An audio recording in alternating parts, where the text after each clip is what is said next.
Welcome to New Covenant House. For all the folks worshiping with us for the first time, my name is Femi Omotayo. I'm the lead pastor of this congregation. If you're here this morning and we've never met in person, I'd love to meet you and say hello. So after the service, I'll be standing by the big screen in the lobby if you want to stop by. Turn your Bibles with me very quickly to the book of Matthew, chapter 17. I will read from verses 14 to 20. But the title of my sermon this morning is It's Time. It's Time. Amen? It's time. When they came to the crowd, a man approached Jesus and knelt before him. "Lord, have mercy on my son," he said. "He has seizures and is suffering greatly. He often falls into the fire or into the water.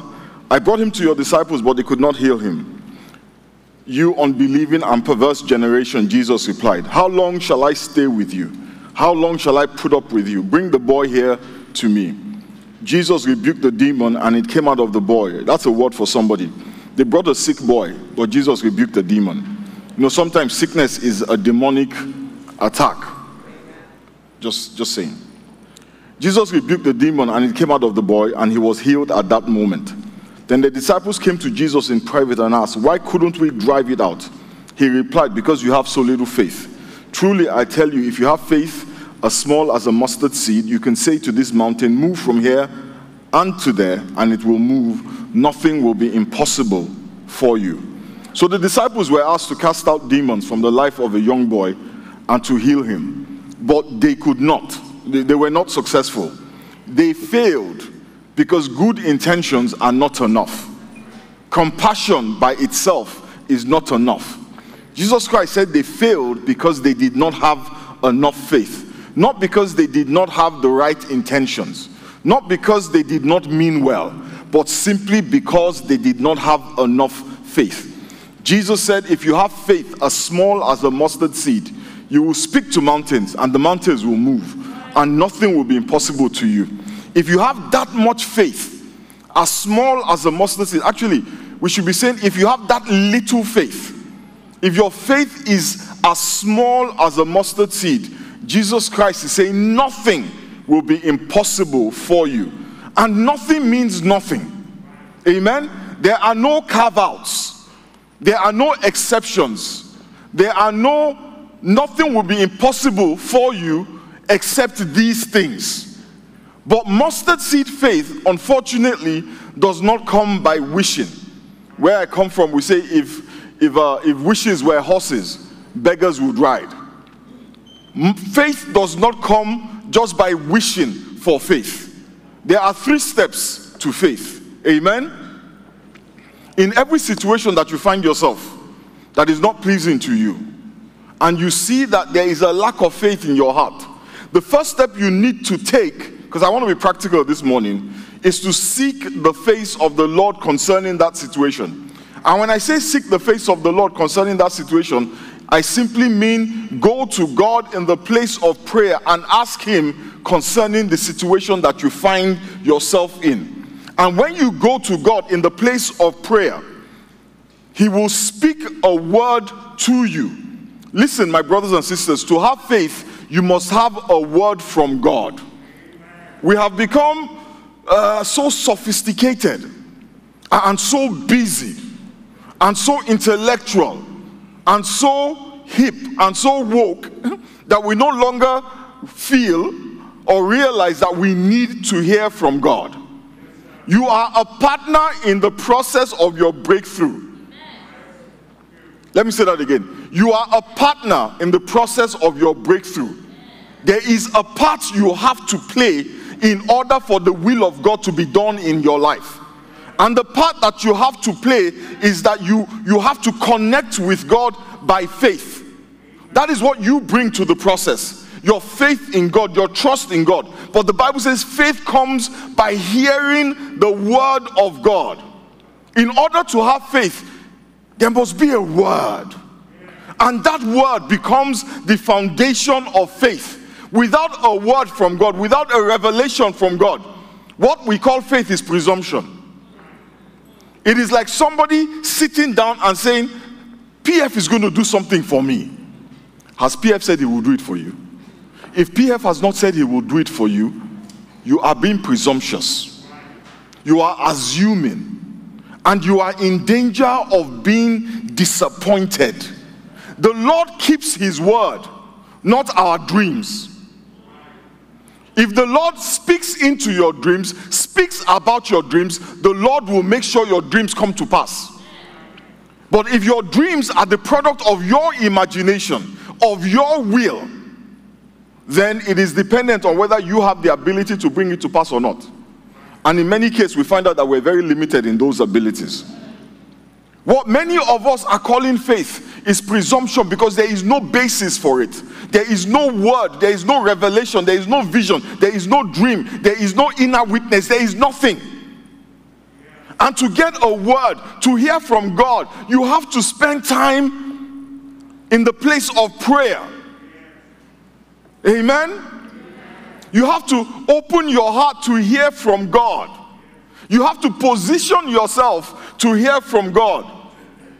You know, there's so many of us, especially those of us who have been Christian for a while, we're not really asking God for a word. We're not positioning ourselves to hear from God. And how do you position yourself? You position yourself by putting yourself in a place where God can speak to you. Physically, emotionally, and spiritually. Taking yourself and placing yourself in a place where the Holy Spirit can minister to you. We do that by reading the Bible. Turn to your neighbor and say, reading the Bible. The Bible is not obsolete. The Bible is the Word of God. And you will think that something as simple as this would be clear to all of us. But just in case it is not clear to you, the Bible says that God gave us his word, inspired by the Holy Spirit, that we may be equipped and lack nothing. That means that everything that you need in this life, God has already placed it in his word. We position ourselves by immersing ourselves in his word, by fasting. You know, let me deviate and say this really quick. One of the challenges we have is that we hear many voices, right? We hear the voice of God, we hear our own voices. That's what people always say to me, that PF, how do I know this is God and not me?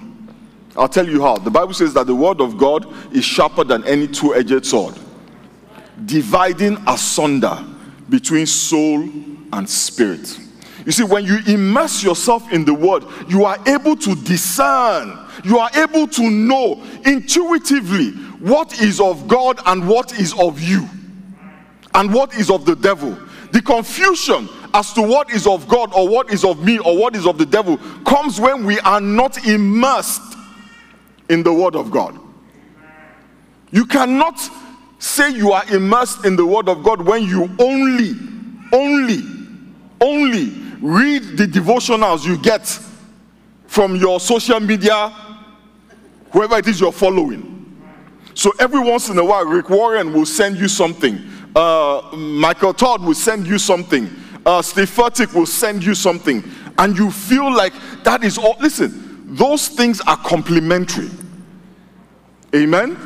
They are complementary to what you yourself have gleaned from your time of study. If your whole experience of God or your whole study of the Word of God is limited to the devotionals, the little messages you heard here and there, dividing between your flesh, between your soul, between your mind, between your imagination. And some of us, I don't know about you, but my imagination is active. My imagination is very active. I can think up things. Like this morning, as I was coming to church, I saw myself driving in an Aston Martin SUV. Hallelujah.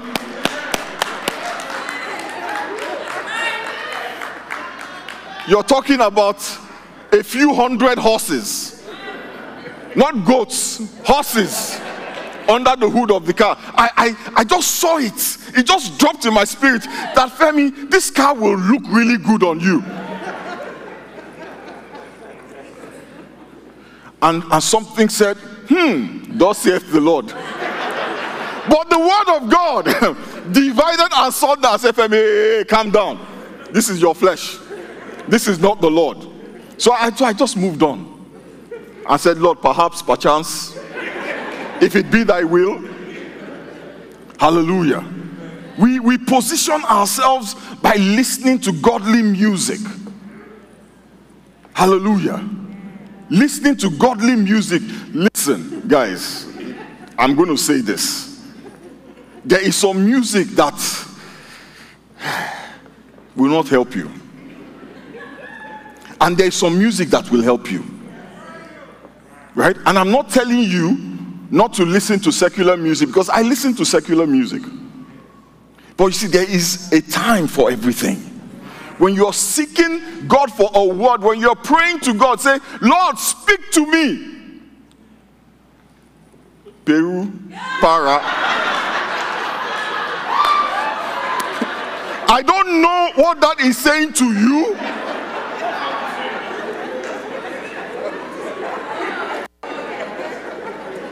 You are running kitty kitty kita kita.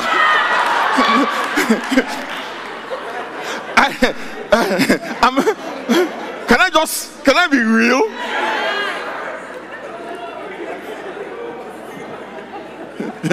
And everybody's going around saying, you want to bamba? And I'm like, bamba on. Keep on bambaing. You cannot sit down and immerse yourself in the world and expect that somehow you will receive the revelation you need to change your circumstances.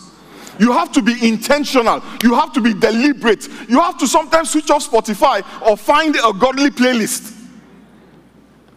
If the only thing on your smartphone is Afro beats, you get problem. You know, I say it as it is. Amen?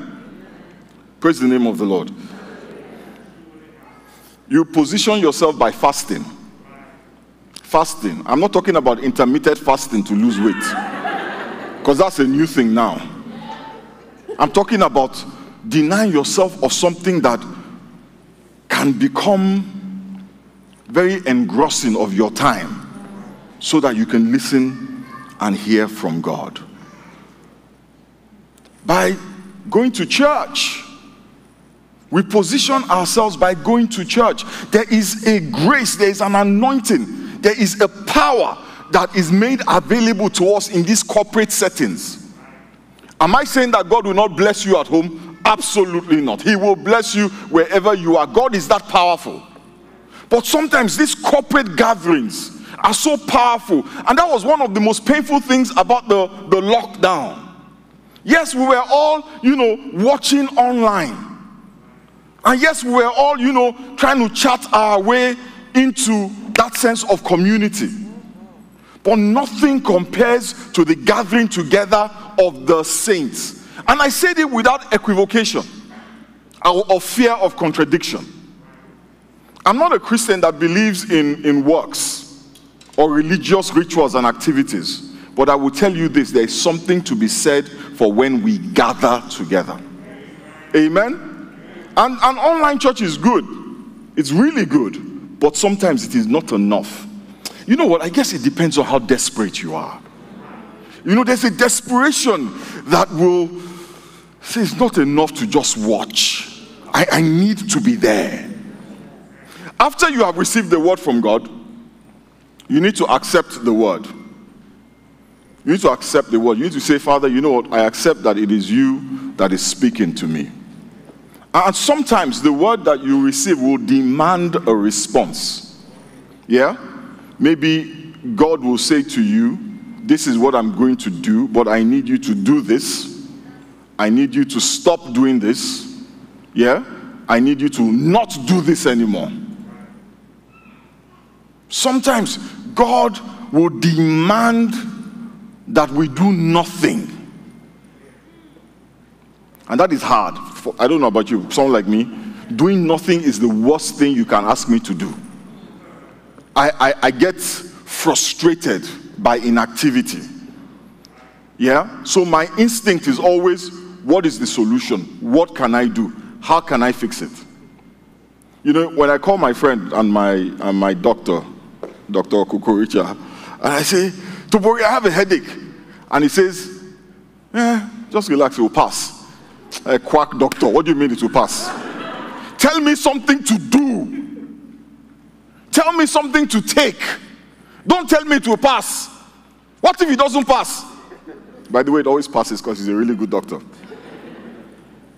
Finally, and this is the hard part, after we have asked for a revelation, a vision, a word, a witness, whatever, after we have accepted it, then we wait. We wait. What are we waiting for? For time to pass? No. We're waiting for the word of God to come to pass in our lives. And I think this is the most crucial and perhaps difficult phase of the process. And it is hard to wait. Because you see, when you are uncomfortable, you don't want a solution tomorrow. You want a solution when? Now. We want the blessing now. If you are single, you want to marry now. If you are broke, you want to be able to pay your bills now. If you're tired of your job, you want a new job. But the Bible tells us that the gifts of God make rich and add no sorrow. God will only give you what will make you rich and add no sorrow to you. And sometimes that is not right now. If you want something from God, sometimes you must wait. Not because he is busy attending to other people. Not because his schedule is packed. Amen? But because the timing must be perfect. In Ecclesiastes chapter 3 verse 11, the Bible says, he has made everything beautiful in its time. Also, he has put eternity in their hearts, except that no one can find out the work that God does from beginning to end. But let's just leave that part. It says he has made everything beautiful in its time. You know, we quote that verse of scripture wrong all the time. We say God makes all things beautiful in his time. The Bible doesn't say in his time. It says in its time. In every version of the Bible you read, I don't know which one you're reading right now, it always says its time. Because everything has a time. And when its time comes, the Lord will make it beautiful. Now, if you go back and read verse 1 of Ecclesiastes,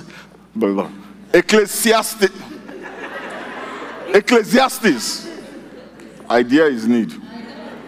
Verse 1. You know what the Bible says there is a time for everything and a season for every activity under the heavens. And it varies for each individual. That means that there is a time to marry and there is a season to be single. That means that there is a time to learn how to manage money and there is a season where you have a lot of money. You know, that time to manage money is usually the time of being broke or the season of being broke.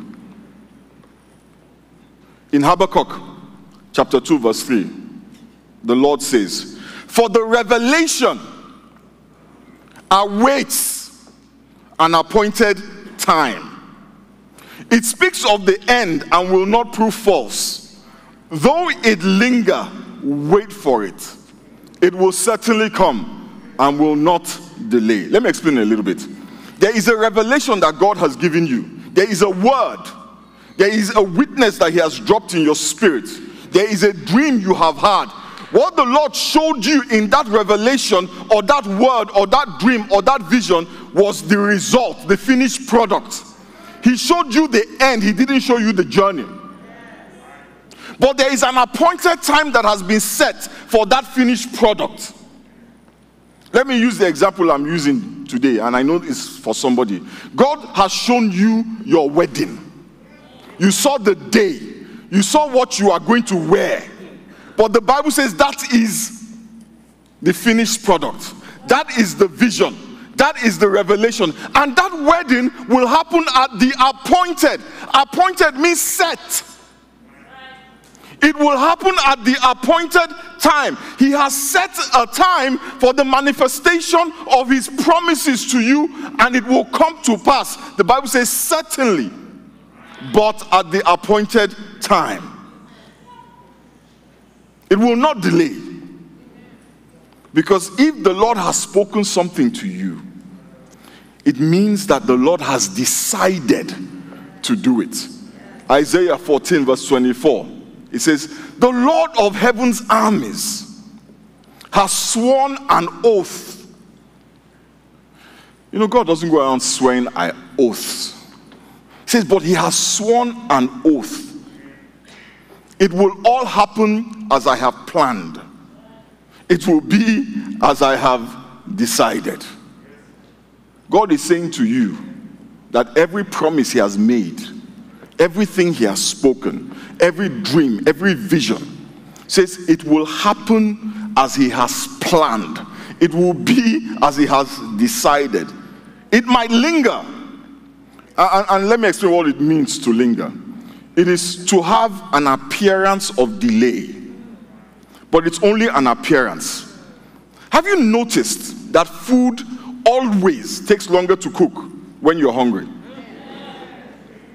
Have you noticed?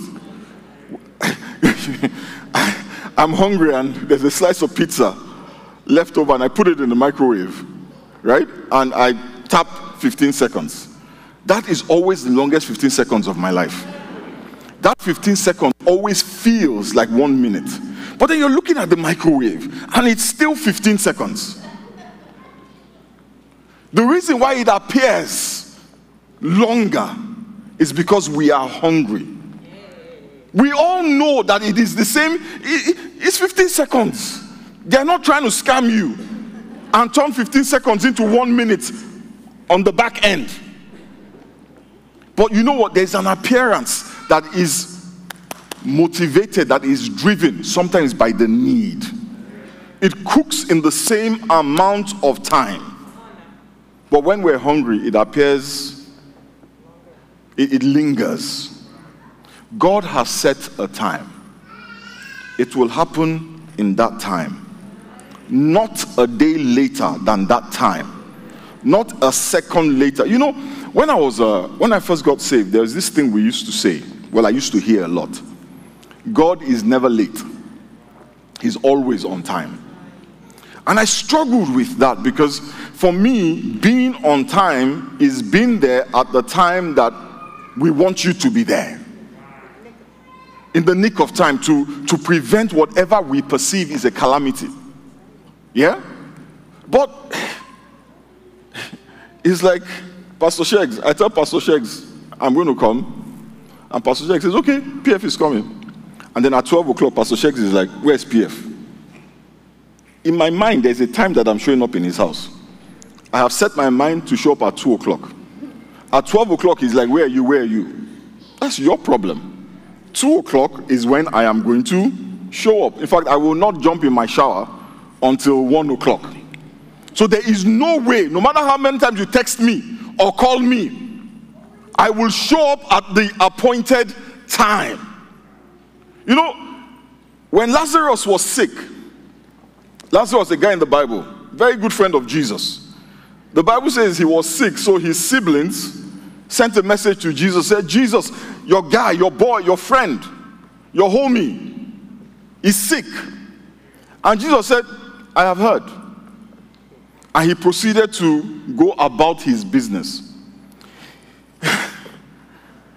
They told Jesus that Lazarus is sick. Jesus knows everything, right? He's God. So he knows how sick Lazarus is.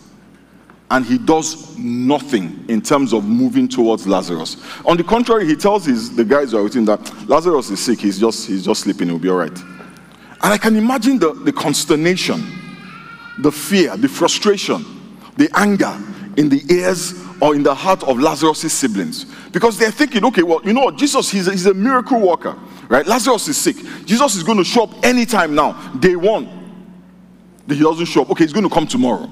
Day 2, he doesn't show up. You know, he's going to come. He's coming. Guess what? Jesus does not move until Lazarus dies. And you and I are thinking that is not on time. If anybody had said to Martha or Mary, God is never late, he is always on time, they would have been like, you are a bombastic element. They would have been scandalized. They would have felt you're so insensitive. They would have been angry. That how dare you say that our brother is in the grave and you are saying that God is on time. Jesus Christ waited until Lazarus had been in the grave for 3 days. And his body has started to decompose. And then he shows up. And he's like, okay, let's go and get Lazarus. And they're looking at him like, are you, is this a joke? The guy has been dead for 3 days. By now, he stinketh. Yeah? And Jesus said, now is the appointed time. And death, hallelujah, decomposition will not hinder the appointed time. And all Jesus had to do, listen, if death cannot stop the timing of God, if death cannot stop the manifestation of God's promises, what can? What can? Because death is final. You know, you die, you pass, you are gone. That's it. That's it. But if God has promised, even death will not stop it. Hallelujah. So God went and said to Lazarus, Lazarus, come out. Lazarus, come out. And Lazarus just got up. Because it was the appointed time. The power of God was released to raise Lazarus from the dead. That is what the power of God does. It fulfills the timing of God. Hallelujah. Ezekiel walked into a valley, and the Bible says that the valley was full of dry bones. That means people who had been dead for a long time. There was no more flesh on the bones. They had been in the sun and they had dried up. And when the breath of God came upon these dry bones, they got up and they became an exceedingly great army. There is nothing that is impossible to our God. So when you look at your circumstances and your situation and it seems like it is dead, doesn't mean that God is late.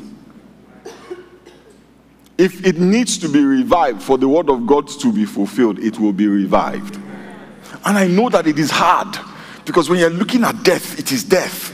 In the human mind, we cannot comprehend anything after that. And there's so many things that we look at it and we're like, so how is this going to be solved? How is God going to do it? I really don't know. But if he has said it, he will do it. The challenge for us is waiting for the appointed time. That is why Paul says in Jude chapter 1 verse 3, Beloved, when I gave all diligence to write unto you of the common salvation, it was needful for me to write unto you and exhort you that you should earnestly contend. Don't you say contend? For the faith that was once delivered unto the saints. The key word I want us to note in this verse is the word contend. Philippians chapter 1 verse 27. Say, whatever happens, conduct yourselves in a manner worthy of the gospel. Then whether I come and see you or only hear about you in my absence, I will know that you stand firm in the one spirit, striving together as one for the faith of the gospel. Note that word, striving. 1 Timothy chapter 6 verse 12. Fight the good fight of faith. The key word here is fight. Concerning faith, Paul says strive, contend, fight. Listen, my brothers and sisters, faith is something you will have to fight for. It is something we must strive for, and it's something that sometimes we will contend for. Do you know why? Because the enemy wants to steal and to kill and destroy your faith. We expect that we will get faith. We hear a word. Faith rises in our hearts. All is well. It doesn't work like that. When Peter stepped out of the boat to meet Jesus, he took a step of faith. And the impossible became possible. He walked on water, but suddenly his attention was drawn to the waves. Listen, waves will always come to test your faith, to challenge your faith. The waves came to test Peter. And you know what Peter did? He took his eyes off the Lord. He took his eyes off the word. And he started to sink. He fell into despair because he stopped looking at the word of God and started to focus on the circumstances that surrounded him. What was making the impossible possible was the power of God working through his faith. And once his faith was gone, so also was the power. You know, we said at the beginning that the first step in faith is acquiring or receiving a word. Listen, the devil will not let you get a word if he can help it. He will do all that he can to prevent you from getting a word. He cannot stop God from speaking to you, but he can stop you from hearing. He can cause strife in your home as soon as you start to pray. That is when your mother-in-law will do something to aggravate you. That is when the coconut head of a husband you have married will irritate you. That is when you will notice that your wife, she's nagging a little bit too much. And in fact, she's doing this deliberately because she wants to give you high blood pressure and kill you and take the insurance money. You know, all these things happen under normal circumstances, right? But guess what? The devil will feel your thoughts. The devil will interpret these things in such a way that you will take your eyes off the word of God. So instead of listening and hearing God, you're thinking, how am I going to put my mother-in-law in her place? How am I going to pack her out of our house? You know, this is my husband. You're thinking, how am I going to check him? How am I going to show him that he can't try this with me? You start to focus on your wife and how you are going to, get her to fall in line. And if that does not work, and you do get a word, then he attacks the word. He asks you, has God really said? He tries to create doubt and unbelief over the word. He fills your mind with questions about what you have heard until you no longer believe it. Or he will raise enough doubt to stop you from acting on it. And if that does not work, he will twist the word, he will distort it. And that is what he did to Eve. You know, Eve received the word from God, but the serpent came and questioned the word and distorted the word until she stopped believing and ate that which was forbidden. And that's how the devil works. And my brothers and sisters, if you do get the word, and you believe the word, and you start acting on the word, then he will attack you. He will create all sorts of problems to wear you out, so that waiting becomes even more difficult.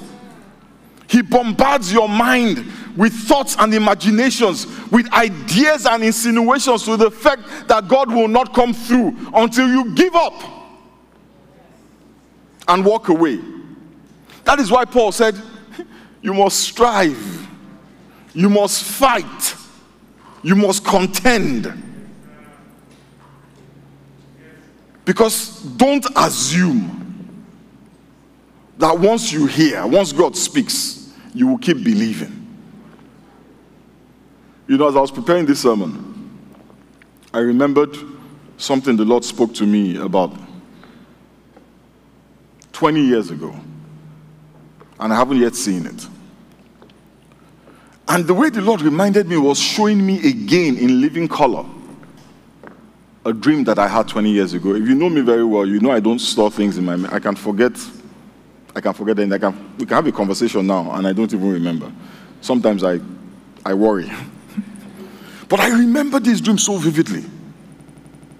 And then the Lord took me to that scripture we read in Habakkuk. He said, Femi, I have set an appointed time for that revelation I gave you 20 years ago.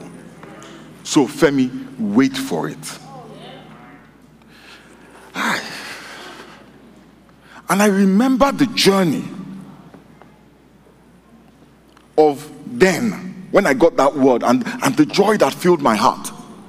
And each day, the frustrations that started to rise up in my heart with the realities of what I lacked. Oh, it was tough. By year 15, I stopped believing that God said anything. I started to say to myself, God did not speak to you, my friend. Just live your life. And if you can't live it, just go. Go on. Forget about it. Forget about waiting on the Lord. Go and do something and make this happen if you want it to happen. And that's what happens to all of us. We believe initially, but day 1, day 2, year 3, year 5. And the devil says, Femi, has God said? Did God really say? Tell the truth, was it God? Or was it God? Or was it your hunger that conjured or manufactured the word? And many times we've forgotten the circumstances under which we received the word. So it's easy for him to distort it.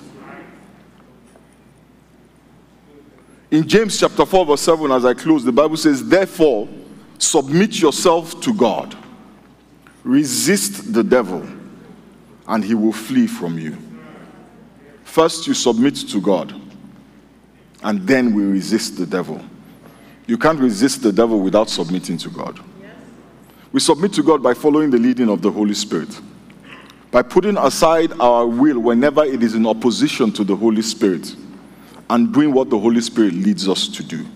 We submit to God by submitting to his timing, by saying to God, you know what, you said you're going to do it, I am going to wait on you.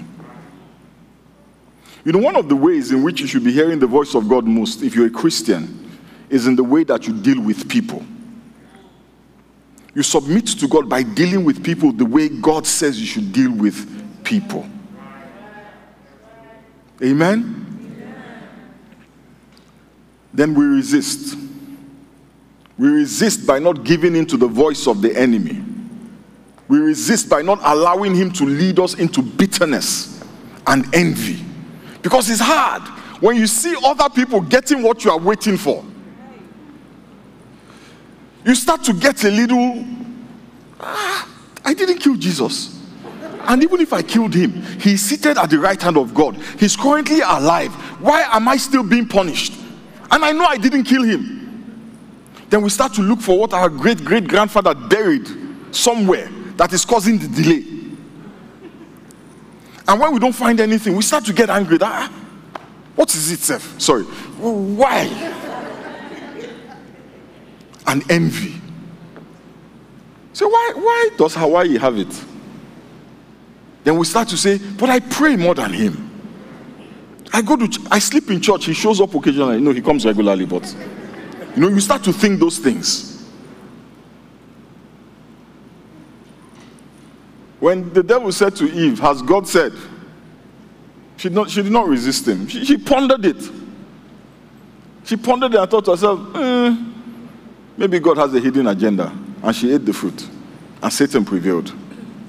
Any voice that is telling you to stop waiting on God, any voice that is telling you to hate your brother or your sister, any voice that is telling you do not forgive, resist it. When the devil said to Jesus, jump, and the angels will catch you, Jesus said, you shall not tempt the Lord your God. And guess what happened? The devil fled and left him alone.